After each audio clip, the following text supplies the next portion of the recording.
निर्जला एकादशी व्रत कथा। निर्जला एकादशी सभी एकादशियों में सर्वोत्तम मानी जाती है। ये भीमसेनी एकादशी भी कहलाती है। ये ज्येष्ठ मास की शुक्ल पक्ष की एकादशी को आती है। अन्य सभी 24 एकादशियों के पुण्य का फल केवल निर्जला एकादशी के एकमात्र व्रत से ही प्राप्त हो जाता है। इसीलिए इसे महा एकादशी भी कहा गया है। ये उपवास जल तक का त्याग करके किया जाता है, इसलिए इसका नाम पड़ा निर्जला। व्रत कथा का मूल प्रसंग भीम और व्यास जी का संवाद। एक समय की बात है जब पांडव वनवास काल में थे। श्री व्यास जी ने उन्हें हर एकादशी का उपवास करने का उपदेश दिया। युधिष्ठिर, अर्जुन, नकुल और सहदेव सबने श्रद्धा से उस व्रत को अंगीकार कर लिया।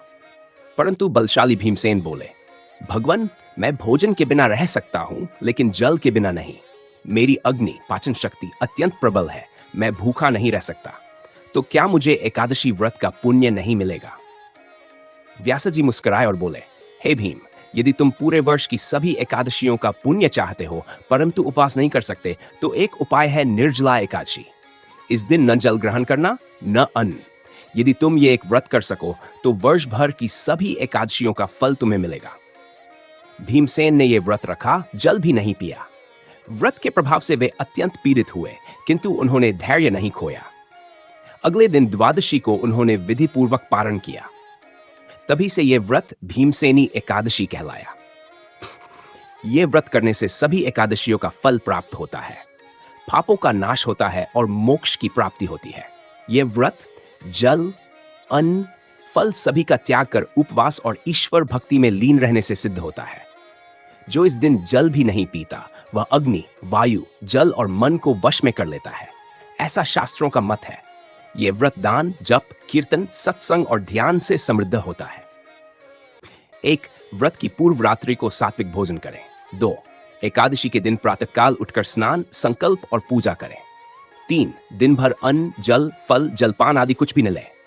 4. भगवान विष्णु का पूजन करें। तुलसी पत्र, पीला वस्त्र, नारियल, पंचामृत से स्नान, दीप धूप आदि अर्पण करें।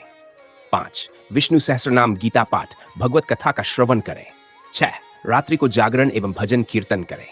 7. अगले दिन द्वादशी को ब्राह्मण भोजन, दान दक्षिणा देकर पारण करें।